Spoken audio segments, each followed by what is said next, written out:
The following is a special presentation of Tony Kurre Radio. Welcome back to K4Wins. K4Wins.com is the website where you get all of our plays, and it is NFC AFC Championship weekend. I am Tony Kurre. Of course, I've been on ESPN Sports Radio for 40 years. Right below me there, Kip Keefer. He is the executive director of the Birmingham Racecourse Casino. Fantastic work. To the left of him is Kip Keefer, his son, who, of course, has been knocking it out of the ballpark with futures, everything else. He's at ground zero in Las Vegas, chief editor of the Las Vegas Sun, and right above him is Gregory. Does some fantastic work and, of course, works both sides. He's been doing handicapping his entire life between the 4Ks. We come up with a lot of winners here. Before we get into some NFL action, your thoughts, of course, on the national championship game in college football. I had a very interesting phone call with a very well-known athletic director here from the Southeastern Conference yesterday, and definitely some things are going to have to change. I thought it was cool that we had the 5, 6, 7, 8, the 4 teams in the middle, but we can't have all 4 bye teams losing the first round. Obviously, just because you won a conference championship doesn't mean you should be getting one of those buys. Some things need to change, and I think they will. But your overall thoughts, first of all, how are our plays? I know we are on the winner chicken dinner side, Kai, and then tell me what you thought of the college football season in a realm. Yeah, I mean, four plays we gave out, including on the starting lineup with you and Kip. We gave out Ohio State in the first half. We gave out Ohio State over their team total in the first half. Easily hit. We gave out Ohio State for the game. We gave out Ohio State team total over. All 4 of those hit. We had some disagreements in the NFL to talk about, but you and Kip hit where I just totally flamed out on that Buffalo game as being on the other side. But last week 31-11 overall year to date. We're actually doing better than last year. 88, 39, and 3 year to date. Don't know how long we can keep that up, but with Case's incredible NFL playoffs. Also, and his NHL, as well as, Kip coming in, Tony with his, crappy little thoughts, what do we call them? My crappy little 4-1, my crappy little 4-1 thoughts. Crafty or crappy? Crafty. Hey, I'll take 4-1 crap every night, my friend. Yeah, no kidding. Right. And then Kip going 5-0 the other night. It's amazing too. And of course, there's a lot of handicappers out there. This is something relatively new for us. We've been handicapping for 40 years, like 150 years between the 4 of us. So it's nothing new to us. We've been doing it's the first time we've actually gone together and put a show together for it. You want to go back and look at our documentation? Go ahead. All of our stuff is up on our website. All the old stuff's up. Our free plays, everything is up at K4Wins.com. All right. Tony, before we go forward, we got to show the shirt. Yeah. Wearing for the Alabama there you go. Run Golf Tournament. Yes, one of my buddies nice. puts this on here. They're going for their 17th year in a row. Randy Meeks, the law enforcement here, puts this golf tournament on every year. This year it's January. January. Yeah, I was going to say, I'm out. I've been a sponsor now going on 17 years. They host it here at Oxmoor Valley. All proceeds go to the Special Olympics. The law enforcement here does it. Wow. The police benefiting Special Olympics and turn out for a great cause. Like I said, July 31st, they have a shotgun start at 10:30. And I was talking to Randy today wearing the shirt from 2023 and just wanted to throw that out there, something that they do here for a great cause. A wonderful organization. My son has been in Special Olympics for the last 10 years, and he just got his paperwork a couple of days ago and thoroughly enjoys it. And it's just runs so well, and it's so chaotic. It's crazy, man. It is so fun watching all these kids running in different directions. It is a blast. So great work there, and thanks for bringing that up. And we always invite you to bring up great news events like that anytime you get a chance to do that. Let me start the show by asking Case Keefer a question here. And I kind of wanted you to do the State of the Union address in college and professional football. The end of the college football season is now over. You kind of let your hair down now. I kind of wanted to know favorites as opposed to underdogs, overs according to unders. Was there anything that specifically stuck out to you this year during the college football season? Did a 2-minute warning mean anything? Anything in particular that tipped you off this year? 2-minute timeout, not 2-minute timeout, warning, whatever the hell. Yeah, I know, right? I'm sure not why we still have that thing. I'm not sure what it is. It's just another timeout. But I'm not sure why they just give both teams another timeout. But anything in particular? Nothing super jumping out to me. I mean, certainly favorite. I mean, in both college football and NFL to finish the year. I mean, it was just chalky as hell. I mean, every favorite's winning every game. I think we might have had one upset in the end in the college football playoff, and that was only because Penn State closed like a 1-point favorite against Notre Dame. I believe that was the only upset in the whole playoff. So yeah, favorites pretty much rolled. I'm boring. I always say this, but I kind of feel like once again people just kind of overreact to everything they just saw. I know a lot of what we're saying is true, and I don't doubt it. I mean, I think they probably should change the seeding. That obviously failed spectacularly. Some other things in the playoff didn't go well, but I also don't really think what they set up was a terrible idea. I think we kind of got a weird year. I know there is going to be more power with Oklahoma and Texas moving to the SEC and Oregon and Washington moving to the Big Ten, but I think this is going to kind of end up being an outlier just how far behind like the ACC and Big 12 were this year. I mean, they just had no teams really on that level. So, I think you look back through the history since we've been having a national championship game or a playoff. I think the majority of years, this bye structure actually would have worked pretty well. This just was the absolutely terrible year for it to happen. And I don't necessarily think it's a bad idea to have changes, but I hear all these sweeping generalizations of no one in the Big 12 or ACC is ever going to compete. The Big 10 is going to be the best conference forever now because they have the most money, things like that. We're constantly, and I know you guys are all SEC guys. You're not totally off the hook. I mean, I'm an SEC guy too, but when the SEC has a good postseason, the SEC is so much better than everyone. I mean, it's cyclical. This thing goes up and down all the time. I think just acting like now because of what we saw in the playoff that the favorites are always going to win, that Ohio State's always going to have the most money. I don't necessarily think it's going to be that way forever. It'll be another fun season next year, but I don't know if I got off base with your question, but no.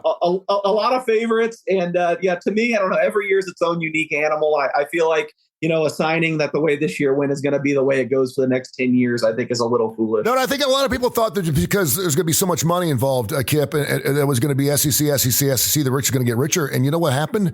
SEC fans have been paying out the nose for 15 or 20 years. Our alum have been paying out the nose. We've been giving money under the table to our players for years. And all of a sudden it's legal to do so. And we don't, we got these $20 million teams like Ohio State. I'm not saying the SEC can't compete, but we've always thought we've had better players and we never had to pay our players to win championships. And you're starting to see that. I also say too, like the Catholics, Notre Dame, a team that perhaps never needs to show anyone any of their financial records because they're a private institution. The Vatican, all they can do is sign off a couple pieces of land in Northern Ireland, and they're going to have a $100 million team playing on the field next year for Marcus Freeman. So look out.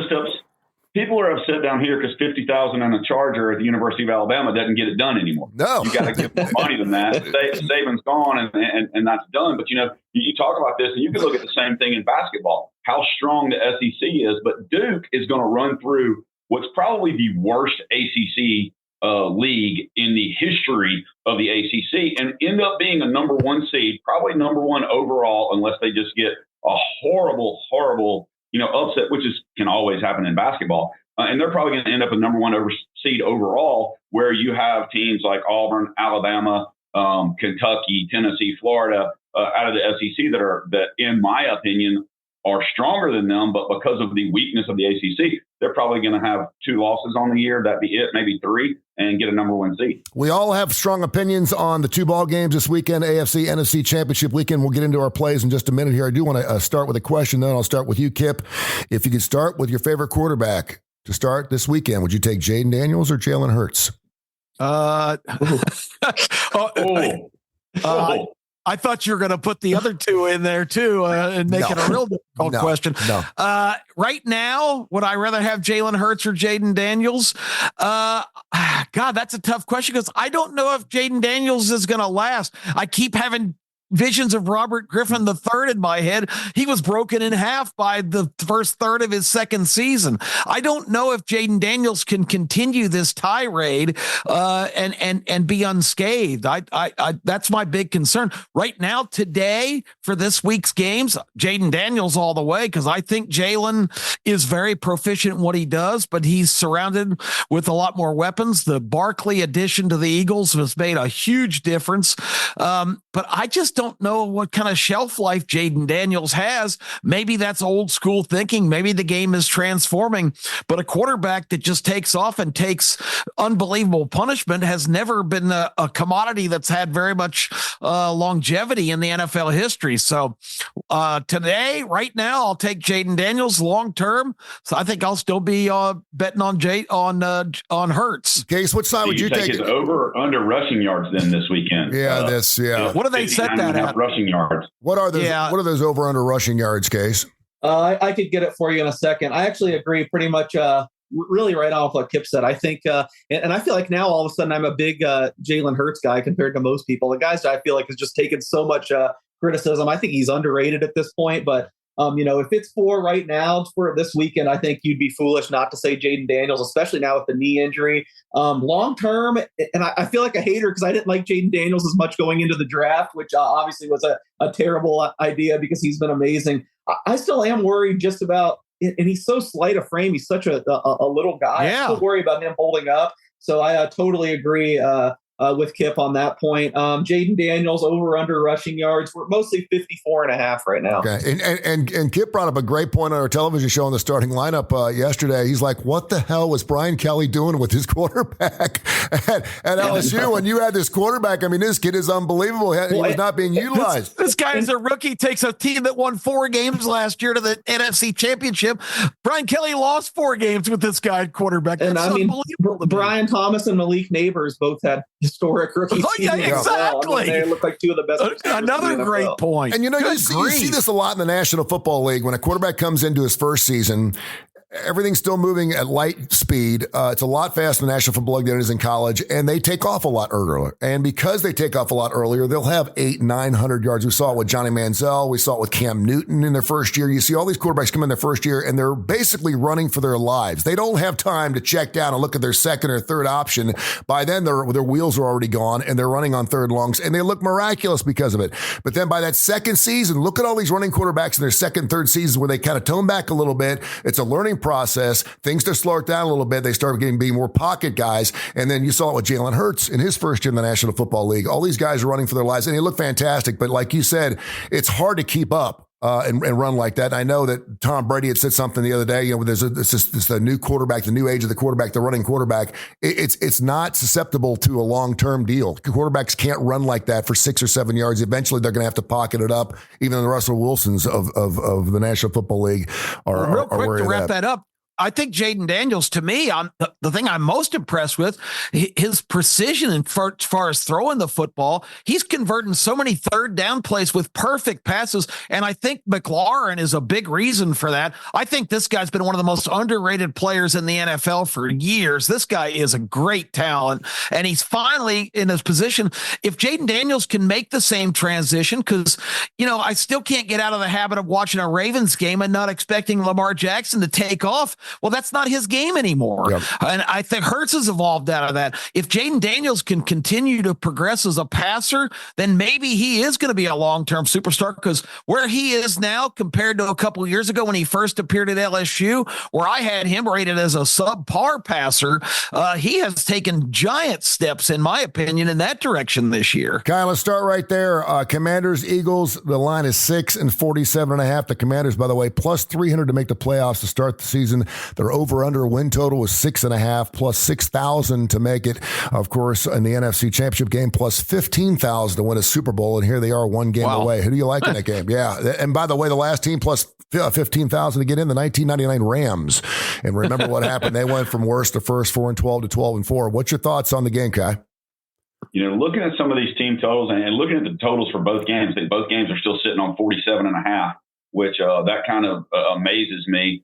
But looking at this game, if you like Washington at all, then you've got to go Saquon Barkley prop under 130 yards total. Yep. Or it's not. I think it's sitting on 124.5. So interesting stat on Barkley. He has 130 yards on 3 of his carries against Washington. 3 touchdowns. The other 26 carries he's averaging under 2 yards. Just kind of up there. You got to look. It's all breaking the big one. How hurt is his left knee? I think Brown, it might be the X factor wide receiver for Washington. I really like Washington over their team total 9.5 in the first half, over 20.5 for the game. When's the last time Jaden Daniels didn't put up that many points? Now, granted, they lost 26-18, one game. And then when they beat Philly 36-33, they had 3 turnovers and still won. A lot to overcome there. But Philly Washington +6. No, I bought it up to 7 when this came out. I got it. It was 6.5. I bought it to 7. I think Washington probably will keep it within that number. At least I hope so, since I played it. Washington, the Tony Curry irrelevant fact, is 6-2 versus spread this year on the road. So I really like the over 9.5 for them. I'm leaning towards the +3.5 for them in the first half, but I haven't gotten there yet. You got Daniels passing yards at, I think, 225.5, 21.5 attempt, but I really like his over 1.5 touchdown passes. I don't think he's necessarily going to run it in. I like the passes. I can't do anything but all Washington in this game. That's over their total, over their team total in the first half, and I like them +7 for the game. Case, this team has been getting it over all year long. By the way, something you're licking your chops after you're Saquon Barkley and an Eagles fan. The Commanders were 5th worst rushing defense in the National Football League this year. They'll give up a ton of yardage, including the big one against Saquon Barkley. And again, you're talking about a football team that's just been playing out of its mind all season long. Who do you like in the Commanders and the Eagles? Again, the Eagles giving up just under that 6 points. Seems like every time I look up, the Eagles are favored by 6 against somebody. Yeah, well, if we had any close listeners last week, this is the show I remember saying it on. I said I really liked the matchup for Washington. I didn't necessarily think they were going to win outright. I thought it'd be a close game, but I liked the way they matched up with Detroit's defense. And I said, the dream is that they win outright so I can bet against them this week. And I am sticking towards this. I'm opposite Kyle. I love the Eagles in this game. The one thing that gives me a little bit of pause is the knee injury. I mean, if Hurts really is that shaky on the knee, it concerns me. But at the same time, I mean, he hasn't really been the key to this offense down the stretch here lately. I don't love Washington's rush defense. I feel like Barkley's going to get his, and I feel like Hurts will be able to do enough to get them enough points. But really, it's the other side of the ball where I just think this Eagles defense has come into its own. I think it held Washington way below. If you look back at the 2 games this year, I mean, just way below what they've done offensively against just about anyone else. I mean, I know they had the crazy comeback in the final 12 minutes of the second game, but the first game, like in the second half, Washington couldn't even get a first down. I like the matchup for the Eagles. I bet minus. I tried to get one place open 4.5 on Saturday night or Sunday night, whatever it was. I tried to get that, but it changed even before I could click quick enough. I got a pretty big bet at -5. I would probably pump the brakes at 7. But it's 6 still. I would be on Philadelphia. I would be pretty surprised if the Eagles didn't get it done here. Great season for Washington, not taking anything away from them. The future should be bright. I've been so blown away by Jaden Daniels as long as he can stay healthy. But to me, this is kind of where the party stops. I like Philadelphia. I just don't think Detroit's – I know they looked amazing last week, but Detroit, I mean – it's funny, former Raider who I know well, Amik Robertson, gets hurt on the opening possession. And that was like, injury number 23 to their defense that year. And they just didn't have anyone that could play defensive back. And I think with the way that Jaden Daniels and his precision passing matched up, there was just no way they were going to stop them. And I think the world of the Eagles secondary, I don't think they're going to give them those looks. I think this might be a tougher day than people expect for the Washington offense. Can't be throw out those worthless Tony. Cosme, the left tackle for Washington being out, that's the guy that's supposed to block Jalen Carter, and that could be a huge deciding factor. You talk about this worthless Tony Curry stats. By the way, the Kansas City Chiefs, the only team left out of the 4 with a losing ATS. Everyone else, 11-7 or 12-8 or 12-6, I guess, in their ATS scores. Just win, baby. Kip, who are you liking? You liking the Birds? Or you going Commando this weekend? Yeah, I picked Philadelphia to win the game. The line fluctuating. I'm not sure exactly what side I'd be on there. I think Philadelphia is going to win. If you just mentioned Jalen Carter, who a guy who fell, I think Case probably knows, but I think he fell all the way to the 8th or 9th pick because ninth pick overall. How many teams that passed on Jalen Carter now are saying, boy, were we stupid. Jalen Carter's become just such a dominant force. And as somebody who watches Georgia closely, I knew what kind of player he was. And it's very enjoyable to see him kind of mature into that player that everybody thought. And for the second time in his career, he did it against Jaden Daniels in the AFC Championship game a couple weeks ago. He just lifted the quarterback off the ground and held them up in the air. He did it to Stafford this week too, until the whistle blew. This guy is that dominant. He's even a gentle enough giant not even to throw the quarterback to the ground. He just holds him till the play's over. So he's one of my favorite players in the league. And the Eagles defense, with a lot of the Georgia guys from that generational defense that had 5 first-round draft picks in the very first round of the NFL draft from their defense, unprecedented. A lot of those guys populate the Philadelphia defense. So a lot of good pedigree there, a lot of winning in their DNA. I think the Redskins, I can't get out. I'm sorry, guys. I do it every week. I think the Commanders have had a miraculous season, but I'm really thinking that this game in Philly is going to be, probably linger on that 7 to 10 point range all game, and maybe the Redskins get a backdoor at the very end to make it happen. But I think Philadelphia wins the game. If it gets under 7, I think you can really consider strongly taking the Eagles. 7 or more, 7 or 7.5. I think you have to go the other way and take the Commanders to cover. But I really think at the end of the day, the Eagles are going to the Super Bowl. I feel like we've been watching this Washington Commanders team catching 7 or 8 or 9 points like since week 13, just waiting for this team to blow up, and they just haven't done it yet. To be clear, it's only 6 now. I just threw out 7. I really think it's going to close there. I think we've seen money on Philadelphia like every week. I do think it gets to 7. So I'm saying right now, fire away. I would still lay the 6. But at 7 where I project it to close, I could be wrong. I wouldn't. And one thing on the Jalen Carter is an interesting point. I think the Raiders weren't the only team, but he was top of the Raiders board, but they had to pass on him at 6. The optics with coming off the Henry Ruggs situation after his God. The Raiders.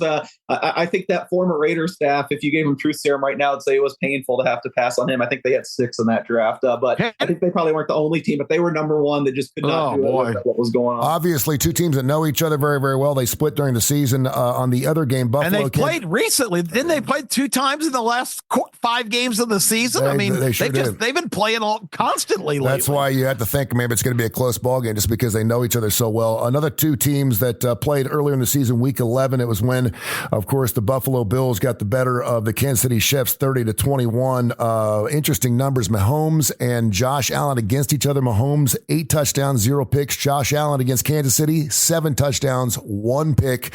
It's probably why that line's only 1.5 points, and that over-under, I'm seeing about 48.5. I know, Kai, you mentioned 47.5. Kip, let's go back to you. This should be a lot of fun game to watch. I saw a very interesting stat, and I've already jumped on the over 24.5 for Kansas City, but the Chiefs have not scored under 25 points in consecutive ball games in their playoff history with Patrick Mahomes as their quarterback. They put up a 23 spot this past week against the Texans. They will definitely go over the 24.5 this weekend, so I'm already on that number. What's your thoughts? I've thought all year this has got to be Buffalo's year. Year after year after year, they have the heartbreak, and it usually dies in Kansas City. But in thinking about some of the recent games that certainly could have gone Buffalo's way, the one a couple of years ago, particularly the 13-second miracle where somehow with no timeouts, they moved the ball from their own 25 into field goal range in 13 seconds on a Tyreek Hill play. Buffalo's just been to the well too many times. It reminds me of so many other parallels in other sports where a team just can't get over the hump, and then finally, miraculously, it happens. I think it's this year, maybe do or die. Not to say that Buffalo's going anywhere in the future, but I know I don't base enough of my opinions on numbers and data and history and all those things. I do it more on just kind of the common sense of watching the trends unfold and different teams' dynamics. And I just have had that feeling all year. This is Buffalo's year to finally break through. I think they find a way to win in Kansas City. I don't know how many points they're getting right at the moment. I didn't have it busy all morning. I didn't get a chance to get the update. So you guys, I'm sure, will talk about that. But I'm going Buffalo all the way here. I think they get out of Kansas City. The Chiefs have been Houdini all year. They've played so many subpar games, and I know they're going to play their best game here. But but I just think Buffalo is better prepared to finally break through and win this thing. Case, this is a football team that's 10-0 at home, and they're 4-5 on the road, 3-6 against the spread. Buffalo is a totally different animal on the road than they are at home, and so are the Kansas City Chiefs. And here's the Chiefs trying to do something that no one's ever done before, and that is win 3 Super Bowls in a row. This is going to be a great ball game. Yeah, and I wrote about this. You want to read more into it at LasVegasSun.com. But yeah, the Chiefs just get every break continually. I know there's a lot of talk about the calls last week, but even beyond that, I think there was a stat floating around. They're the first team in NFL playoff history to get outgained by 100 yards, not have a turnover, and still win. I mean, they looked awful last week, 4.2 yards per play. My only holdup is the Bills didn't look much better. I mean, the Bills won basically just because of those 3 turnovers. The Ravens were going up and down the field. This is what brings me back to why I think the Chiefs got every break. I mean, they're an underdog to Baltimore here. The Ravens, for I think the second year in a row, are clearly the best team in the NFL. And just made one too many mistakes, had the ball bounced against them. It's hard for me coming off last week. We put so much stock into how teams are playing in the playoffs. Like, I don't know how you can feel great about either of these teams. Neither of them really looked all that good. I'm with Kip in that I lean Buffalo. They've really outplayed Kansas City. If you take the 8 games they've played, kind of in the modern era of Allen versus Mahomes. I know it seems like the Chiefs have gotten the better of them because they've won all the playoff ones, but the Bills, I think, have a positive point differential slightly in those games. I feel like they've been the better team. I just don't think this is the best Bills team. I mean, defensively, I think they have some flaws, and obviously their weapons I downplayed all year when people were saying that they weren't good enough to get to the Super Bowl or win a Super Bowl. And I kind of think the other side has kind of turned out to be right. I really feel like they're missing, just one more game breaker. So there's a route that I could see the Chiefs winning here, but the Chiefs have just been so continually underwhelming. I mean, we heard for 2 weeks that they were going to be so much better in the playoffs because that's what they've done. They've had all this time to rest. And then I just thought the Texans' performance was pretty bad. I mean, they easily could have lost that game. So I slightly lean the Bills, but just, I don't, my overarching thing is just what a missed opportunity for the Ravens. Because just back-to-back years, I feel like they've unbelievable game and they've just fumbled it away. So I'd ever so slightly go with the Bills, but I know everyone's excited because it's Buffalo, Kansas City, the big rivalry, but I just don't know how you can feel super confident about either of these teams after what we saw last weekend. Kai, Bills have given up 40-plus points 4 times this year, every one of those games on the road. They are a different animal on the road. Now they got to go into Kansas City home with a 12th man. Can Josh Allen get it done, or is it going to be Kansas City all over again? Well, I got to point out, all 3 of y'all were on Buffalo last week. I was on Baltimore. So, we talked about that. I was on Baltimore. I was wrong too. Yeah. Okay, well, never mind. Not confidently. I think it is time for me, in case, to have the Vegas steak dinner bet. If he gives me 7 with Washington, I don't get me wrong. I do think Philly's going to win that game. I just like Washington to hit all of their team totals. That's really how I've made the most money for me this year, halftime and team totals and for the game. Bills lost 7 straight road games, but keep this in mind this year. 7 straight road playoff games. I'm sorry. They've forced 35 takeaways this year. The Bills have. They've forced the most turnovers or takeaways in the NFL, and they've committed the fewest. But there's 0 chance I'm betting against Mahomes. I'm just not betting against Kansas City. There's no rhyme or reason for it. Everything screams Buffalo in this game, but Kansas City's still a 1.5-point favorite. Vegas is smarter than me. They were built. Vegas was built for a reason, and it's not built at my house in Hoover, Alabama. So I'm taking Kansas City. I don't have a rhyme or reason. Just Vegas is smarter than me, and they don't lose a lot. All right, there you go. You look at games like this, and obviously you've got the side and you got the total, and it's gotten so tight. It gets so you have to start looking for prop bets in case I want you to drop a couple of these. I saw a couple of these bets that I'd either heard and I'd done some research on. I thought they're pretty good. 19 of the last 20 games, Kansas City has had a wide receiver actually run the ball several times. Xavier Worthy over 2.5 rushing yards. I'm hearing that a lot from several different people. The Bills have also run the ball 36 times against the Ravens, 44 times this past game before that. And so Josh Allen, anytime touchdown, and also James Cook to go over 54 yards rushing. Any of those numbers sound good to you? I'm going to be honest, I'm a little behind this week just with the Raiders coaching and general manager search has taken a whole lot of my time. But today is the day, I'm not just throwing shameless plugs out there to throw them, but it fits. I write a column every Saturday on props, more exotic. So today, as soon as we get off, I'm diving into the props super heavy on all these games. So I haven't bet any props yet. I will say one thing you said that stood out.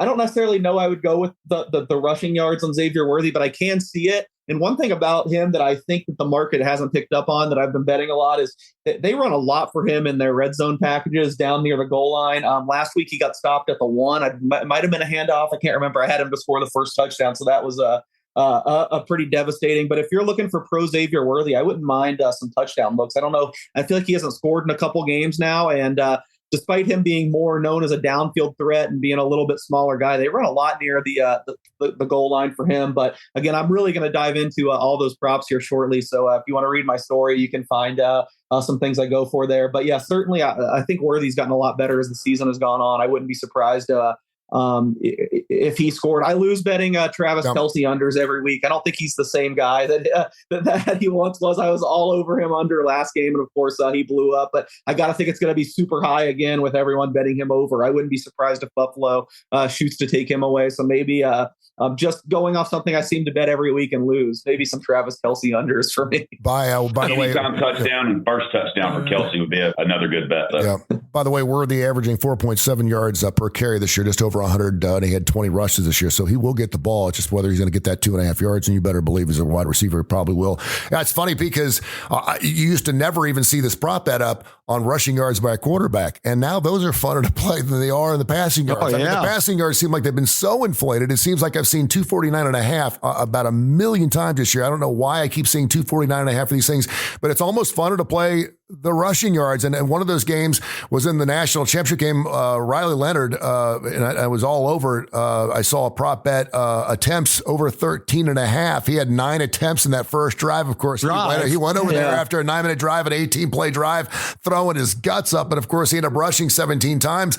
But I mean, talk just a little bit about that, because it's certainly a more exciting Mike Tirico when I would say, listen, we love the rushing quarterback. It makes calling games so much more exciting for us. It is the future. If the future is already here in the National Football League, but man, all it takes is a couple of good cracks. And you know what? If I have to see Patrick Mahomes, the big puss, if I see him one more time saying, I need a flag, I need a flag, I need a flag, he gets called more flags for because he ends up getting hit in the helmet or he gets pushed out of bounds. Just play the football game. But it's added an aspect to the football game. It's just made it a lot of fun to watch, Case. Yeah, Riley Leonard saved my championship game, so big shout out to him. And I wrote it up, so it's in writing. You can't not just make it up, but I had him to score the first touchdown at 12-1. A big bet on him to score the touchdown at plus 150. Those are my 2 best prop bets, and in my Talking Points newsletter. So that saved me. I actually went the opposite, and I think because of the reasoning you're saying, people love betting them so much, and there's so much action, especially on the playoffs. I waited till really late, probably Saturday, and I bet both Mahomes and Allen under rushing yards last week, and it was not a sweat at all. I mean, neither of them.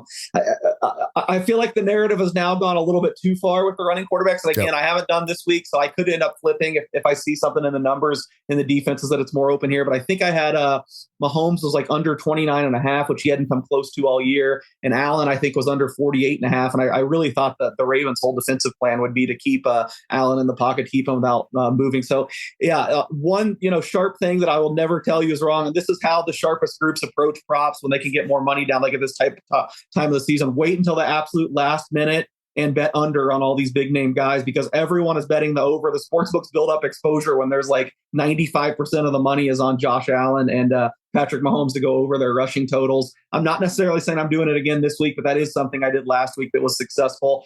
Generally, if you want to bet these props, bet overs early and try to wait late and bet under on the big name guys, because almost always they're a few yards too high. Well, what's juice is too big for you? If you see something minus $1.65 on an over, something like that, that's always kind of told me something. But what's your thoughts on how much juice will you go? I mean, we've been through this. I kind of think about it differently, I think, than most people. I mean, I'm just a numbers guy, so I have no problem laying. If there's a minus 400 and I make it 95% to cash, that's the best bet on the board. Yeah. I don't care. I'll lay the juice if it works. There's no like cutoff. I would say for just like straight, since we're talking a lot of over under rushing props, for just straight that, usually there's a pretty big market. It's usually pretty set into place. Because of that, I would try, unless it's a real off-market number, I wouldn't try to go higher than like minus 115. But in general, I mean, I don't mind taking a huge long shot if it works mathematically. I don't mind taking a huge favorite. It's just all about the value, and this is all probability at the end of the day. So it's how it fits into the probabilistic aspect of my mind, I guess. K4Wins.com, K4Wins.com, K4Wins.com. We're on fire again to kick off 2025. Of course, it's a free site. Check it out. It's wonderful. You get all of our plays there. And of course, we've got college hoops. We've got NBA. We got hockey. We've even did women's sports. We're in all kinds of stuff. Go to K4Wins.com, K4Wins.com. Next time we do this show, gentlemen. And by the way, I want to thank Coastal Sports Network for having us on. Pete Shepard, a friend of mine, who's been putting our show up. We're going to get a lot of look-sees on that as well. So we're ever expanding and getting bigger and better by the day. So appreciate you guys. And next time it'll be Super Bowl 59 down in New Orleans, who just got 10 inches of snow. Talk about a weird time to be a New Orleans fan, man. I mean, with the terror attacks, they get 10 inches of snow. They got a Super Bowl coming up, Fat Tuesday right around the corner.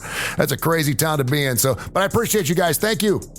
Okay, guys. This has been a special presentation of Tony Kurre Radio.